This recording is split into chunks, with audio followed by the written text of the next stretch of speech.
Hi, it's Wednesday, the 30th of September.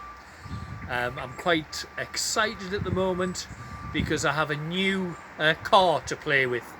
It's not brand new, it's 3 years old, and it's a lot newer than our Freelander, which had to go because it was making so many strange noises and vibrations, super high mileage, and it was well, I was beginning to think it was going to pack in when I drove it home from the garage last week after the latest failure to fix it.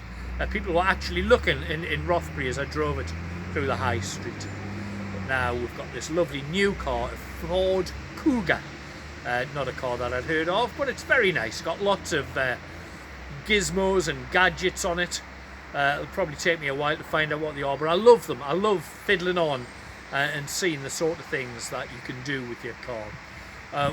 Jill and I went out on Monday to Alnwick, and I could tell Jill was getting a little bit tutty because I kept fiddling with the on-screen computer thing as we were driving along. In fact, Jill had to have a word with me because I was becoming so distracted that I nearly veered off the road at one point. And this being distracted, I think it's something that's must be part of me, because I can remember that at school my school reports seemed to completely agree with Jill. John is easily distracted, so it must be true.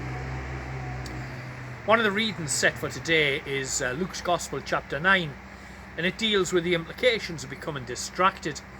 There are people who are wanting to follow Jesus, but first they want to go home and sort out their affairs. First they want to go home and say goodbye to people.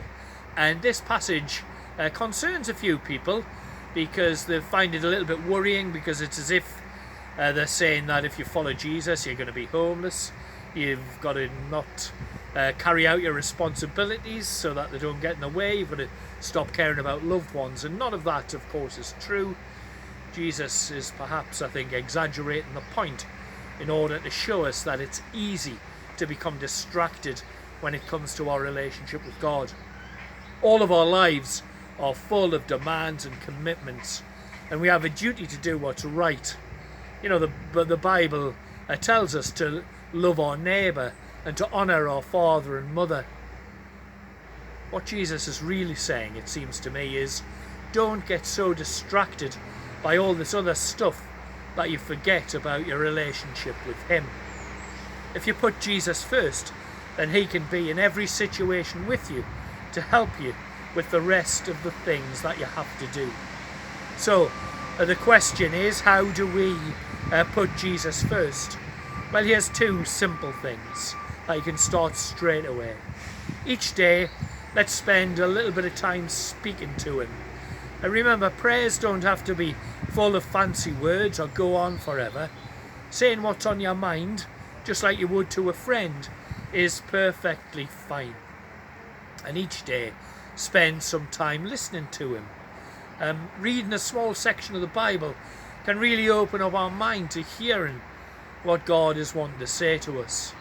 There are even helpful booklets on the internet that can make this a less daunting task. Ask me if you'd be interested in having such a thing. I'll end with a modern day parable. Jill and I have a new favourite television programme that we like to watch. It's called My £600 Life, and we're addicted to it. It's a factual programme about people who have eaten so much that they now weigh more than £600. All episodes follow a similar pattern. The overweight people come to the doctor for help. He puts them on a strict calorie-controlled diet. They don't stick to the diet, and then they blame this on the stresses and strains of everyday life.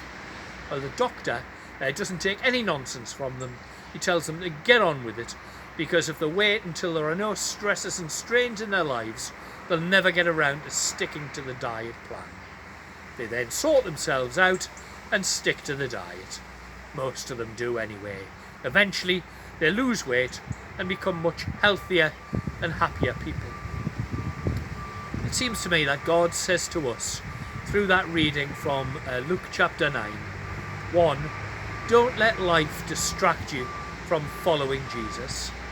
2, don't make excuses about your stresses and worries preventing you from following him. 3, stick to God's plan for you, and you will begin to feel spiritually happier and healthier. Bye for now.